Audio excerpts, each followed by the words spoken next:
Hello, my name is Maddie, and I will be drawing for you a quick crash course on the novel The Great Gatsby by author F. Scott Fitzgerald. These are the major characters of the novel and brief descriptions of each of them. This is Jay Gatsby, the title character and protagonist of the novel. Gatsby is a fabulously wealthy young man living in a Gothic mansion in West Egg. He is famous for the lavish parties he throws every Saturday night, but no one knows where he comes from, what he does, or how he made his fortune. When he met Daisy while training to be an officer in Louisville, he fell in love with her and has dedicated his life trying to get her attention ever since then. The next character is Daisy Buchanan, Nick's cousin, and the woman Gatsby loves. As a young woman in Louisville before the war, a number of officers took curiosity in her, including Gatsby. She fell in love with Gatsby and promised to wait for him. However, Daisy craves love, and when a wealthy young man named Tom Buchanan asked her to marry him, Daisy decided not to wait for Gatsby after all. Daisy lives with Tom across from Gatsby in the East Egg district. She's cynical and behaves like her life is perfect to mask her pain at her husband's constant affairs. The next character is Tom Buchanan, Daisy's extremely wealthy husband. He was once a member of Nick Carraway's social club at Yale. Tom is an arrogant, hypocritical bully. His social attitudes are racist and sexist, and he never tries to live up to the moral standard he demands from those around him. He has no moral fears about his own affair with Myrtle Wilson, but when he begins to suspect Daisy and Gatsby of having an affair, he becomes outraged and forces confrontation. The next character is Nick Carraway, the novel's narrator. Nick is a young man from Minnesota who, after being educated at Yale and fighting in World War I, goes to New York City to learn the bond business. He is honest, open-minded, and often reserves his own judgment. After moving to West Egg, home to the newly wealthy, Nick quickly becomes friends with his next-door neighbor Jay Gatsby. As Daisy Buchanan's cousin, he makes it easier for Gatsby to rekindle the romance. The Great Gatsby is told entirely through Nick's eyes. His thoughts and perceptions often shape the story. Next is Jordan Baker, Daisy's friend, a woman with whom Nick becomes romantically involved during the course of the novel. Jordan is a competitive golfer and represents one of the new women of the 1920s, boyish and self-centered. Jordan is gorgeous but also dishonest. She cheated in order to win her first golf tournament. The next character in the novel is Myrtle Wilson, Tom Buchanan's lover and mistress. Her lifeless husband, George, owns a rundown garage in the Valley of Ashes. Myrtle is strong and is constantly looking for a way to improve her situation. Unfortunately for her, she chooses Tom, who treats her as a sex object. The next and final character in the major characters list is George Wilson. He is Myrtle's husband and is the poor, lifeless, and tired owner of a rundown auto shop in the Valley of Ashes. George loves and glorifies Myrtle very much and is absolutely crushed when he hears about her affair with Tom. George is consumed by grief when Myrtle is killed. George is compared to Gatsby in that both are dreamers and are both ruined by their unrequited love for women that love Tom Buchanan. Now on to the setting of the story. The Great Gatsby is set in the roaring 1920s in New York City on Long Island, USA, in two areas known as East Egg and West Egg. East Egg and West Egg are separated by the Valley of Ashes. The Valley of the Ashes is where West and East Egg connect. It is where Wilson's garage is, and it is where the eyes of Dr. T.J. Eckelberg are. East Egg represents old money, and the West Egg represents new money.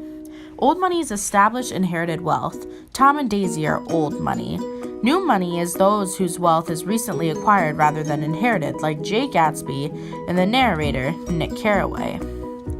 The people in the eggs are rich, and they have a lot of leisure time to spend worrying about how they're perceived socially. No one really cares about politics, religion, or education. Instead, they talk about people and the societal do's and don'ts. There's very little violence or even outright arguing. People snap at each other and make snide comments, but these aren't the type of people to settle things with violence, or at least not with each other. There is no violence between rich people and other rich people. It's more rich versus poor. There is lots and lots of historical relevance in the novel. The Great Gatsby takes place in the Roaring Twenties in the 19th century.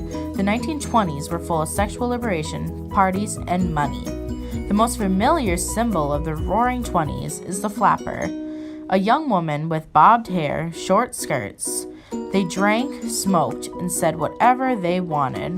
They became a lot more sexually free during the 1920s.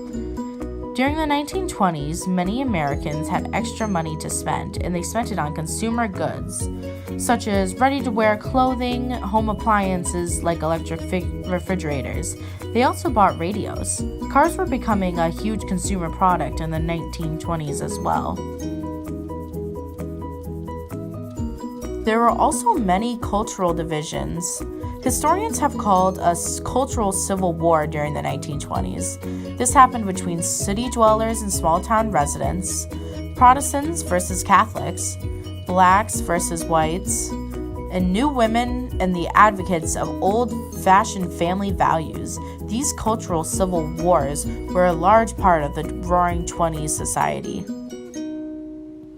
Now, going into the novel with some major events of the plot. First, Nick moves back to New York City after graduating from Yale College and serving in World War I. Nick moves into West Egg into his home that neighbors Jay Gatsby. Next, Nick meets Jordan. Jordan is Daisy, Nick's cousin friend.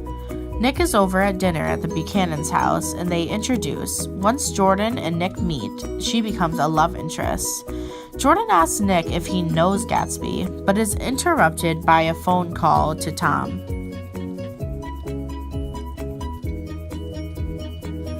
Next, Nick learns about Tom's affair with Myrtle. Nick learns at dinner with Tom and Daisy that Tom's mistress is Myrtle Wilson. Myrtle interrupted dinner with a phone call. Daisy, after getting off the phone, seems tense and upset, but instantly brushes it off and continues talking to the guest. Now we are introduced to Gatsby. Nick sees Gatsby outside on the lawn of his mansion, looking out towards the water on the dock. All Nick can see, though, is a green light, which he later finds out is Daisy's. Then, Nick attends a party at Gatsby's mansion.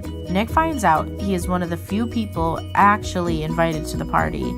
Half of the people that are there don't even know Gatsby. They are just there for the party lifestyle. When at Gatsby's house, Jordan tells Nick that Gatsby bought his mansion there to be near Daisy.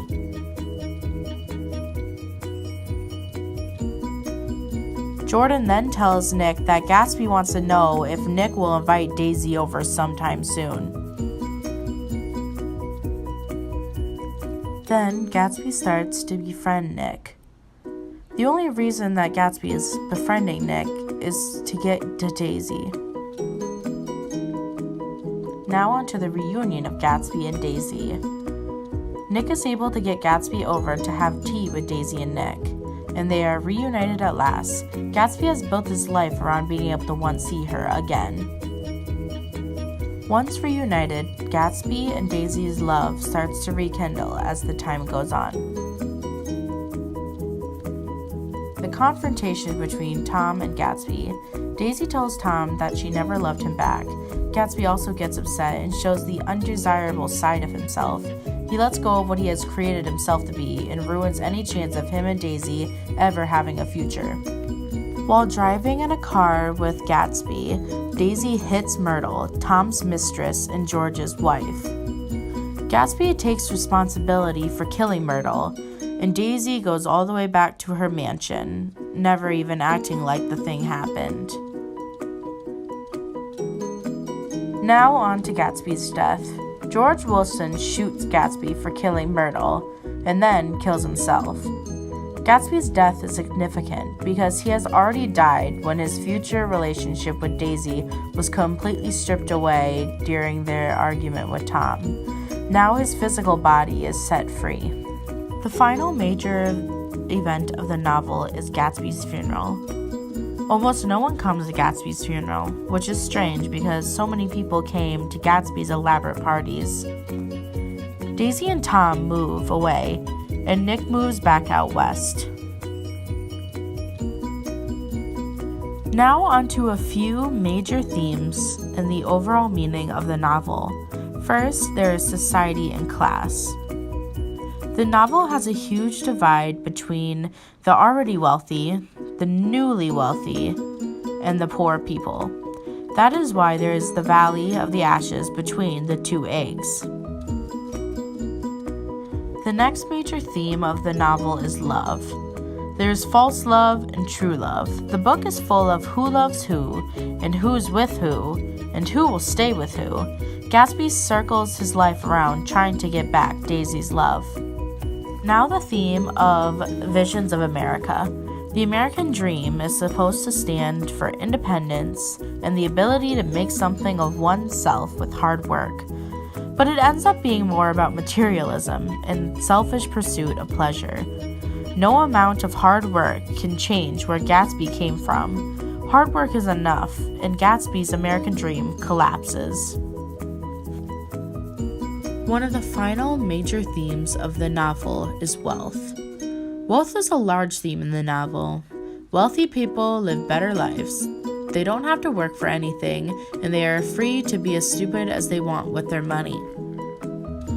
The overall meaning of the text is that Fitzgerald portrays the 1920s as an era of declined social and moral values, evidenced in its overarching cynicism, greed, and empty pursuit of pleasure. There are lots of people throwing reckless parties with wild jazz music, just like the ones that Gatsby throws every Saturday night.